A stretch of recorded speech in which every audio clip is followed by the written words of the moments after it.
আশা করি আপনারা সবাই ভালো আছেন, সুস্থ আছেন। আজকে আমরা এমন একটা বিষয় নিয়ে কথা বলবো যেটা রীতিমতো রহস্য আর আন্তর্জাতিক উত্তেজনায় ভরপুর। আচ্ছা, আমরা তো জানি যে মার্কিন যুক্তরাষ্ট্র ইরানকে তাদের নিরাপত্তার জন্য একটা বড় হুমকি হিসাবে দেখে। কিন্তু এর আসল কারণটা শুধু ইরানের পারমাণবিক কর্মসূচি না, বরং ইরানের আস্তে আস্তে প্রযুক্তিগতভাবে আত্মনির্ভরশীল হয়ে ওঠা। আর মহাকাশে তাদের এই নতুন চোখ, মানে তাদের নতুন স্যাটেলাইট, সেই সক্ষমতারই এক বলা যায় ভয়ঙ্কর প্রমাণ। একটু ভাবুন তো, হরমুজ প্রণালী, যেটা কিনা বিশ্বের সবচেয়ে গুরুত্বপূর্ণ একটা সামুদ্রিক পথ, সেখানে হঠাৎ করে শত শত জাহাজ তাদের রাস্তা হারিয়ে ফেলছে। তাদের ন্যাভিগেশন সিস্টেম কাজ করছে না, মানে চারিদিকে একটা চরম বিভ্রান্তিকর পরিস্থিতি। কিন্তু হঠাৎ করে এমনটা হচ্ছে কেন?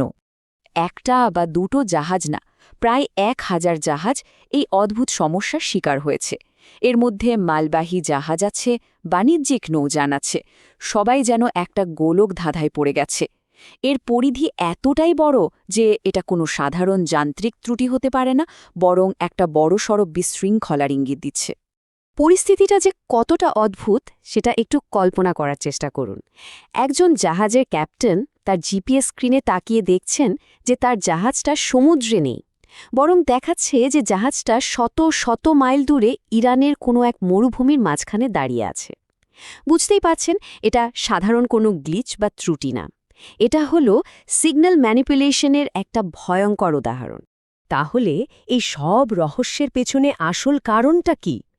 এর উৎস হল ইরানের লঞ্চ করা একটা একেবারে নতুন আর শক্তিশালী প্রযুক্তি, যেটা এখন তাদের একটা গোপন অস্ত্রের মতোই কাজ করছে। চলুন এই প্রযুক্তিটা সম্পর্কে বিস্তারিত জেনে নেওয়া যাক। এই স্যাটেলাইটটার নাম হল জাইমি জ্যাম-1, আর এটা ইরানের প্রথম জিও স্টেশনারি স্যাটেলাইট। গত ১৩ই ফেব্রুয়ারি কাজাখস্তানের বাইকোনোর কসমোড্রোম থেকে একটা রাশিয়ান প্রোটন এম রকেটের মাধ্যমে এটাকে মহাকাশে পাঠানো হয়েছে। সত্যি বলতে ইরানের জন্য এটা একটা ঐতিহাসিক মুহূর্ত। এখন প্রশ্ন আসতে পারে, এই জিও স্টেশনারি স্যাটেলাইট জিনিসটা আসলে কি? খুব সহজ ভাষায় বলতে গেলে এটা এমন একটা স্যাটেলাইট যা পৃথিবী থেকে প্রায় ৩৬,০০০ কিলোমিটার উপরে থাকে, আর এটা পৃথিবীর ঘোরার সাথে তাল মিলিয়ে ঘোরে। এর ফলে কি হয়, এটা সবসময় একটা নির্দিষ্ট এলাকার উপরেই স্থির থাকে আর সেখান থেকে নিরবিচ্ছিন্নভাবে কভারেজ দিতে পারে। এই স্যাটেলাইটের সবচেয়ে গুরুত্বপূর্ণ বিষয় হলো এর কভারেজ এরিয়া, মানে এটা কোন কোন এলাকাকে নজরে রাখতে পারে। দেখুন, এটা শুধু ইরানকেই কভার করছে না, বরং এর প্রধান আঞ্চলিক প্রতিপক্ষ যেমন ইসরায়েল, জর্ডান, সৌদি আরব এবং এই অঞ্চলের সব গুরুত্বপূর্ণ জলপথগুলোকেও নিজের আওতায় রেখেছে। এর কৌশলগত গুরুত্ব যে কতটা তা আশা করি বোঝা যাচ্ছে। এই স্যাটেলাইটটার একটা বিশেষত্ব হল এর দ্বৈত ক্ষমতা, মানে এর একটা নয় বরং দুটো ভিন্ন আর শক্তিশালী প্রয়োগ আছে, যা একে আরও বেশি গুরুত্বপূর্ণ করে তুলেছে। বিষয়টা অনেকটা একটা মুদ্রার এপিঠ ওপিঠের মতো। দেখুন, একদিকে এটা সাধারণ মানুষের কাজে, যেমন টিভি ব্রডকাস্টিং বা ডেটা ট্রান্সফারের জন্য ব্যবহার করা যায়, আবার অন্যদিকে এর সামরিক প্রয়োগটা আরও অনেক বেশি ভয়ঙ্কর। এটা দিয়ে জিপিএস সিগন্যাল জ্যাম করে দেওয়া যায়, নিরাপদ কমান্ড অ্যান্ড কন্ট্রোল সিস্টেম চালানো যায়, এমনকি এনক্রিপ্টেড বা গোপন তথ্য আদান প্রদান করা যায়। মানে একই প্রযুক্তি, একদিকে আশীর্বাদ, আবার অন্যদিকে মারাত্মক একটা অস্ত্র। এই স্যাটেলাইট উৎক্ষেপণ ইরানের জন্য শুধু একটা নতুন হার্ডওয়্যার যোগ করা না, এটা বিশ্বমঞ্চে ইরানের অবস্থানকেই পুরোপুরি বদলে দিয়েছে। বলা যায় এটা ইরানের জন্য একটা নতুন আত্মনির্ভরশীলতার যুগের সূচনা করল। আগে কি হতো?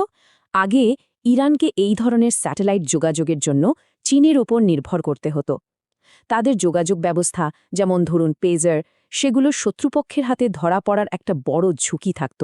কিন্তু এখন তাদের সম্পূর্ণ নিজস্ব সক্ষমতা তৈরি হয়েছে। একটা পুরোপুরি নিয়ন্ত্রিত আর নিরাপদ যোগাযোগ ব্যবস্থা এখন তাদের নিজেদের হাতে।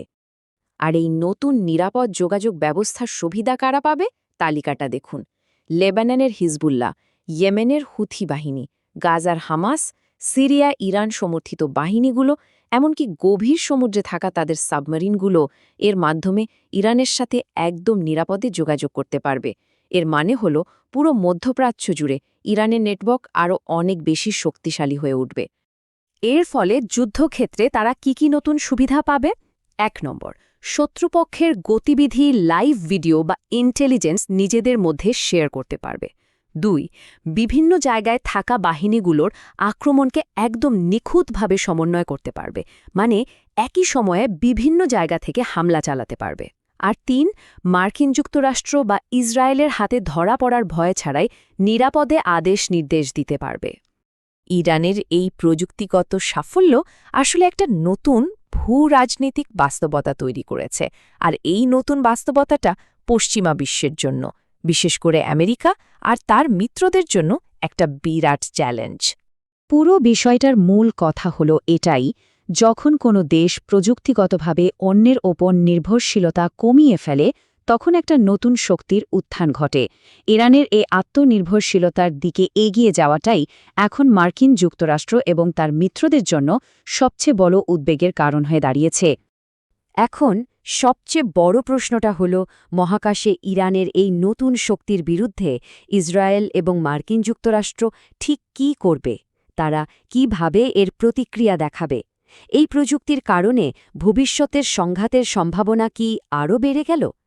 এই প্রশ্নটা রইল ভাবনার জন্য। আমার এই আলোচনাটি ভালো লাগলে লাইক, কমেন্ট, সাবস্ক্রাইব করে পাশে থাকবেন। দেশকে ভালোবাসবেন। আল্লাহ হাফেজ।